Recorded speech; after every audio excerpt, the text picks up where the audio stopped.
Say they have their man in the murder of 4 University of Idaho students. Police say they have their man. What's up, guys? True Crime King back on this Saturday. You know the True Crime King doesn't take a day off, right? Anyway, I just want to keep hammering home why I believe Kohberger is the man, and try and sway some of you that are on the fence. Um, well, I want you guys to come up with your own decision, right? I want you guys to think about, why would somebody be doing this, right? Would an innocent person be doing this? And if so, why would they be doing this? And I also want you to think, have you ever seen anybody do this before? Okay? So here we go. We're taking a look at some of the biggest pieces of evidence laid out in the probable cause affidavit and seeing where the defense might be able to poke some holes. And I know some of this, or all of this, is a couple months old, okay? But, you know, a lot of creators aren't talking about it anymore. And in my opinion, a lot of them are just making up bullcrap to try and just get views, okay? But that's not me. I stick with the facts. This is straight from the probable cause affidavit, okay? So these are the facts, okay? This is not me just making up stuff like some clowns do, okay?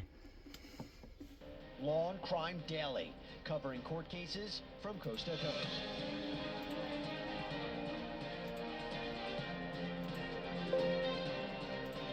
Welcome, everybody, to Law and Crime Daily. I'm Jesse Weber. The man accused of stabbing 4 young college students to death is sitting behind bars in an Idaho jail. This as his public defender and prosecutors from Latah County prepare for what's sure to be a very long legal process.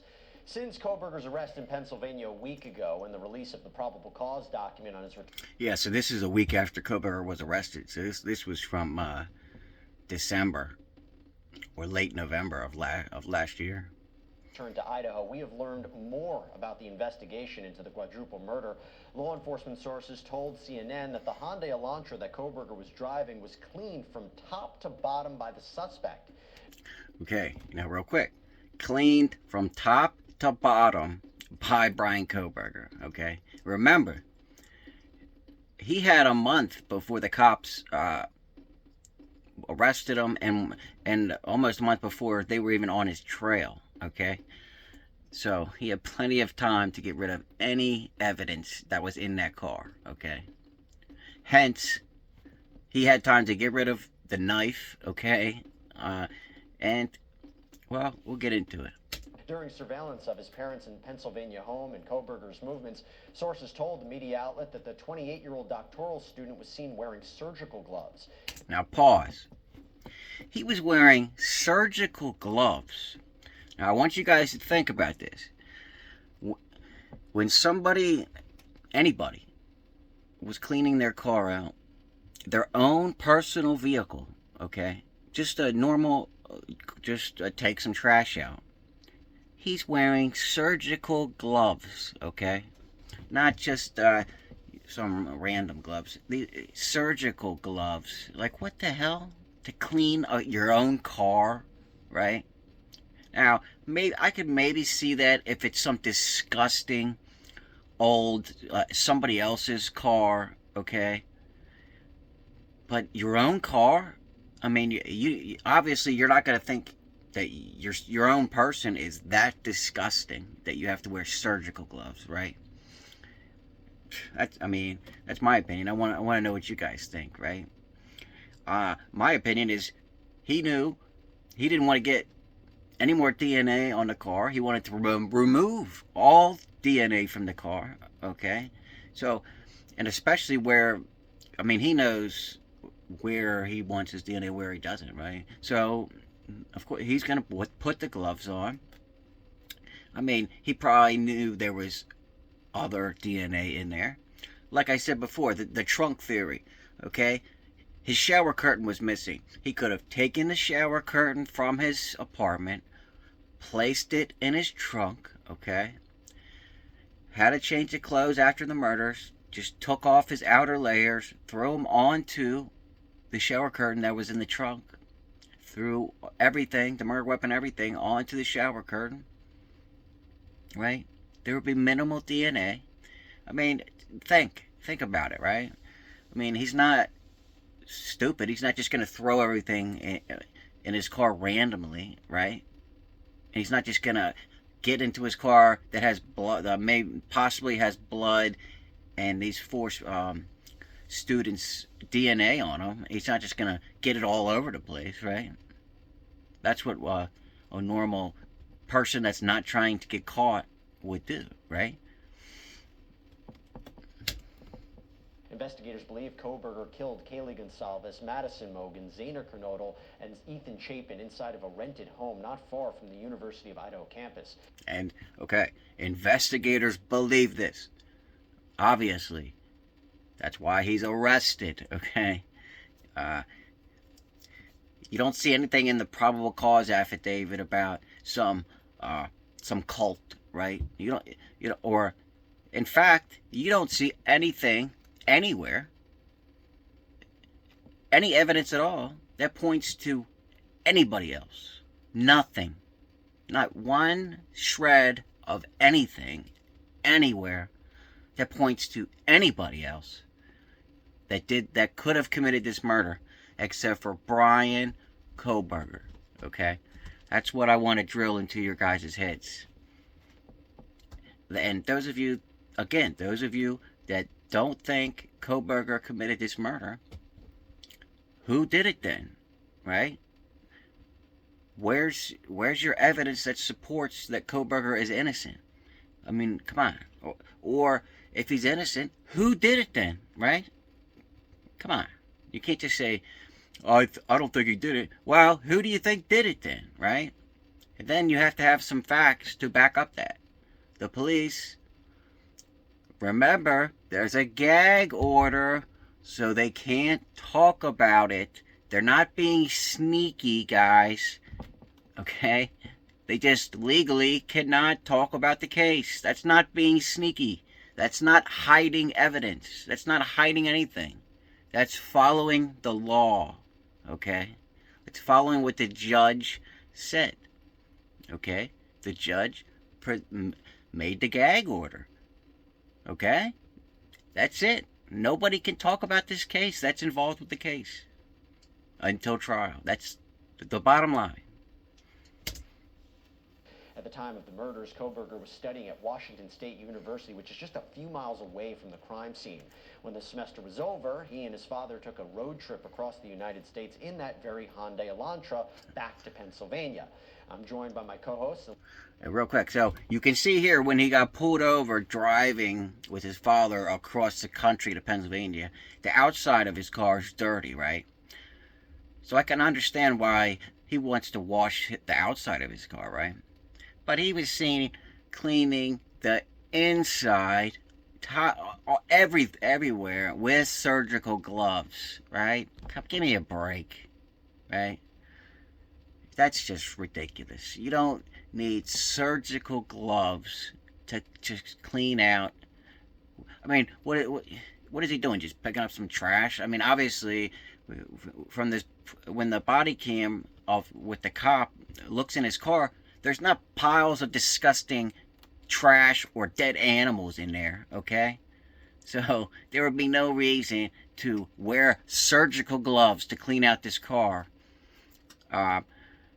Unless you didn't want your DNA or more DNA on the car because you know you did something wrong, like commit a quadruple homicide, okay?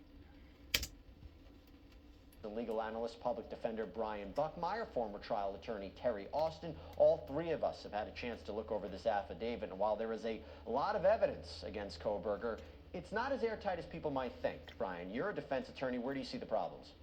Okay, real quick. So there's a lot of evidence, even with the gag order against Kohberger, but it's not as airtight. That's what he said. So let's see why. Here we go. I'll start with the first one. The pinging of the phone associated with Kohberger is strong evidence, but it isn't without holes that the defense can argue. Using cell towers to track a suspect is a common practice amongst police officers and can be very helpful, but when you start digging a little deeper, doubt may grow. Whether it's reasonable is up for the jury to decide. Cell phone towers can have a radius of up to 25 miles. Many, especially in urban areas, can pinpoint a person's phone to a closer than a mile because there are so many towers in a given area. Kohberger's phone pinged off the towers that's in the area of the murders. That could be only maybe 5 to 10 miles radius or maybe less. And when the school is 7 to 8 miles away, that doesn't tell us much. And you saw that map. I mean, come on. He does a complete circle from his house around, right around to King Road, and then boom, back. It's just ridiculous, right? Come on. In terms of the path of the vehicle, when you put all of this stuff together, it just fits, okay? If you look at it from a common sense perspective, a reasonable average person would say, that is very, in fact, too suspicious, right? I mean, give me a break. Come on, guys. He's cleaning his car with surgical gloves, right? Come on. That's more art than science, as the officer himself said. And there was a glove found outside of the Idaho house. I'm still working on that video. I'm just trying to get some more evidence. I don't have enough for a long enough video yet, so that's still coming. Says he knows the path and he deduced which way it would go, but what if there are other roads? We know that people from the WSU also go to Moscow to party, so going there 12 times could have an innocent explanation. Okay, yeah, it could have an innocent explanation, but Kohberger wasn't partying anywhere. Where was he partying? Nobody, not one witness anywhere, has said anything about seeing Kohberger at any kind of parties. Kohberger was a recluse. He didn't go out anywhere. We do have people saying that, right? Where was he partying, right? He wasn't. He was stalking, right? That's what I believe he was doing. That's what, obviously, the police believe he was doing, okay? You know what, Bryan, I actually think the cell phone data coupled with the video footage of the white Elantra is plenty to convince a jury that Kohberger is the killer. Yeah, not only that, plus the DNA on the knife sheath, right? Hello? And it's not anybody else's, it's not his father's DNA. It's Kohberger, Bryan Kohberger's DNA underneath the button of the knife sheath. It's not touch DNA. They have his cheek swab. It's 100% DNA. It's Kohberger's DNA. I need to drill that into your guys' head. Some of you are still saying, for some reason, it's touch DNA, which you don't even know what touch DNA is. Look it up. It doesn't even matter anymore at this point because they have his cheek swab now. So that's out. We know that Kohberger's phone was at his residence at 2:42 on December 13th, and then it traveled south. 5 minutes later, the phone stopped sending signals, meaning that it was either turned off or placed on airplane mode. The phone is then turned back on at 4:48 a.m. So it magically turns back on or is turned off airplane mode at 4:48, right? Roughly a half hour after these murders are committed, right? That would give him plenty of time to leave the house, drive, even stop somewhere pre-planned, or even not pre-planned, and throw the knife or whatever he wanted into either a body of water or bury it, right? Or do whatever, or burn it, right? Or do whatever he did, right? Or give it to somebody. All those are possible explanations why the murder weapon has not been found. Very simple, right? I just can't get over how some of these people, especially the guy that goes around saying that people hide their faces and all this crap, but then the guy that's saying all this hides his face and has makeup on himself. It's just ridiculous in my opinion. In addition to the cell phone evidence, the authorities have corroborating video of Kohberger's white Elantra at the scene of the crime beginning at 3:39 a.m. on the 13th. They have his Kohberger's vehicle at the scene at 3:39. His vehicle. The car was ultimately seen leaving the student residence at about 4:20 at a high speed of rate. Oh, and then Kohberger's car was seen driving really fast away from the scene. Oh, 4:20. Right, literally minutes after these murders were committed. And he was cleaning his car out with surgical gloves on and taking his trash out with gloves on. Have you seen anybody take their trash out just from the house to the end of the driveway with surgical gloves on? Let alone just washing it, right? Give me a break, guys. This is what I'm saying. Common sense and a reasonable person, when you put all this stuff together, it's just overwhelming. That is why Kohberger has been sitting in jail all this time, okay? That is why not one piece of evidence points to anybody else, okay? That is why he doesn't have an alibi, except he likes to drive around, and he was driving around near, he admits driving around doing nothing when the murders were occurring.